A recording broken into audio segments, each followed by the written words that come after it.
détails sur Radio J. On va prendre comme chaque matin la direction d'Israël pour décrypter l'actualité de ce jeudi avec Pascal Sunshine. Bonjour Pascal. Bonjour Rudy. On démarre avec donc cette information sécuritaire. Tsahal a éliminé plusieurs terroristes ayant franchi la ligne jaune. Oui, il n'est toujours pas d'avancée concernant les 4 corps d'otages encore aux mains des terroristes à Gaza. Hier, le Hamas a affirmé avoir procédé à des recherches infructueuses dans l'est de la ville de Gaza et indiqué que ces recherches reprendraient aujourd'hui avec l'aide de la Croix-Rouge. Israël, de son côté, estime que le Hamas est toujours en mesure de rendre au moins un corps immédiatement. Des informations indiquent par ailleurs que 2 dépouilles d'otages au moins seraient détenues par l'organisation du djihad islamique.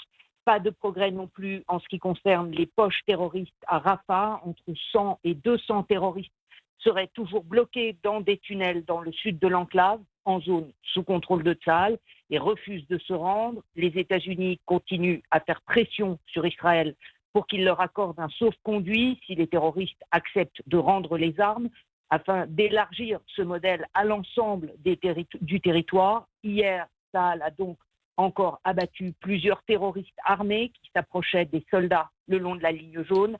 Les Américains auraient par ailleurs commencé à travailler sur un plan B pour le cas où ils ne trouveraient pas assez de pays disposés à envoyer des troupes pour participer à la force internationale de stabilisation du cessez-le-feu à Gaza. Personne n'est prêt à affronter directement le Hamas pour le désarmer. Il resterait encore environ 20 000 hommes armés dans la zone contrôlée par le Hamas. Et en Israël, les violences de minorités, des implantations inquiètent. Oui, les violents incidents survenus mardi dans le nord de la Samarie sont venus rappeler un phénomène en croissance constante. Des dizaines d'extrémistes juifs cagoulés avaient fait irruption dans 2 villages palestiniens près de Toul-Karem, incendié des véhicules, des bâtiments et du matériel agricole. 4 Palestiniens avaient été blessés. Tsahal était intervenu au moment où les casseurs étaient déjà en train de quitter les villages. Les soldats ont appréhendé plusieurs émeutiers avant d'être eux-mêmes attaqués. Finalement, un seul suspect a été arrêté. Les autres avaient réussi à prendre la fuite, aidés par leurs complices. Ces attaques perpétrées par ceux que l'on appelle les jeunes des collines se sont multipliées depuis le mois d'octobre, comme chaque année en fait à la saison de la cueillette des olives, mais cette année dans des proportions bien plus préoccupantes. Le chef d'état-major de Tsahal a vigoureusement condamné ces violences perpétrées par une minorité de délinquants qui déshonorent toute une population respectueuse de la loi, c'est-à-dire évidemment les Israéliens de Judée-Samarie. Cette violence est à l'opposé de nos valeurs. Tsahal ne la tolérera pas, a affirmé le général Eyal Zamir, qui a ajouté que ces attaques d'extrémistes juifs détournaient aussi Tsahal de sa première mission, qui est de défendre la sécurité des implantations de Judée-Samarie. Et puis cette nuit, le secrétaire d'État américain a lui aussi évoqué la situation. Nous sommes assez préoccupés par les événements en Cisjordanie. Leur propagation pourrait avoir des répercussions sur ce que nous sommes en train de faire à Gaza, a déclaré Marco Rubio, précisant qu'il restait tout de même confiant sur la stabilité du cessez-le-feu dans la bande de Gaza.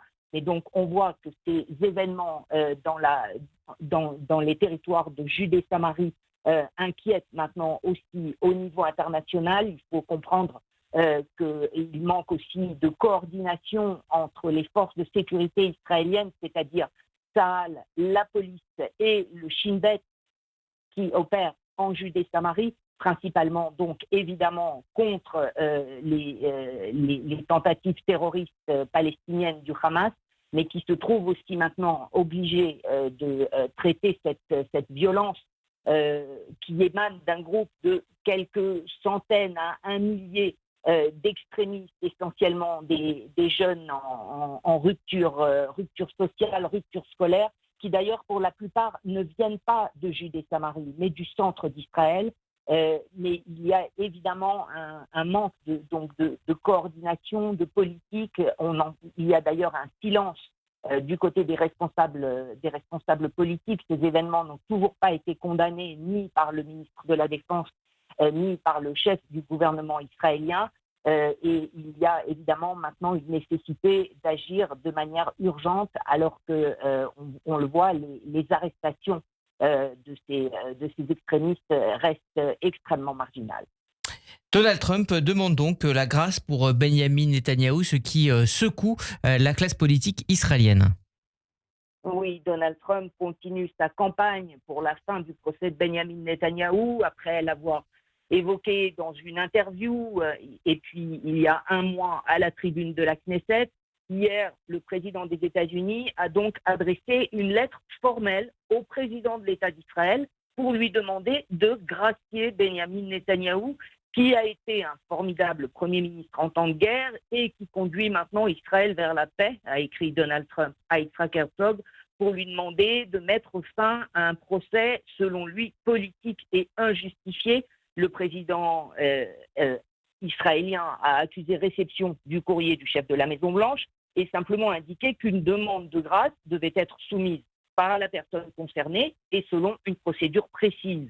L'intervention du président américain a été diversement accueillie en Israël, évidemment saluée du côté du Likoud et aussi par le ministre nationaliste Itamar Ben-Gvir. Le chef de l'opposition, Yair Lapid, lui, n'a pas voulu attaquer de front le président américain, mais il s'est contenté de rappeler que pour obtenir une grâce, il fallait d'abord faire aveu de culpabilité. Benjamin Netanyahou, lui, n'a pas répondu sur le fond, mais a remercié Donald Trump pour son soutien.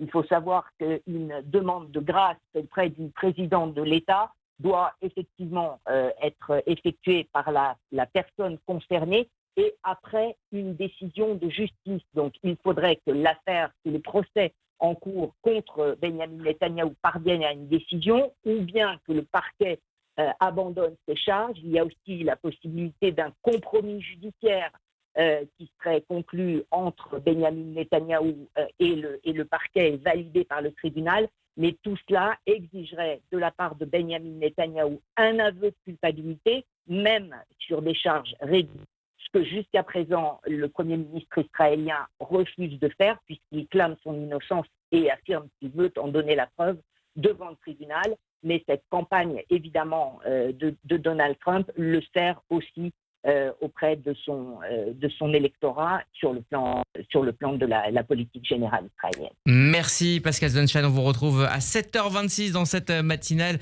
pour votre Zoom Israël. À tout à l'heure.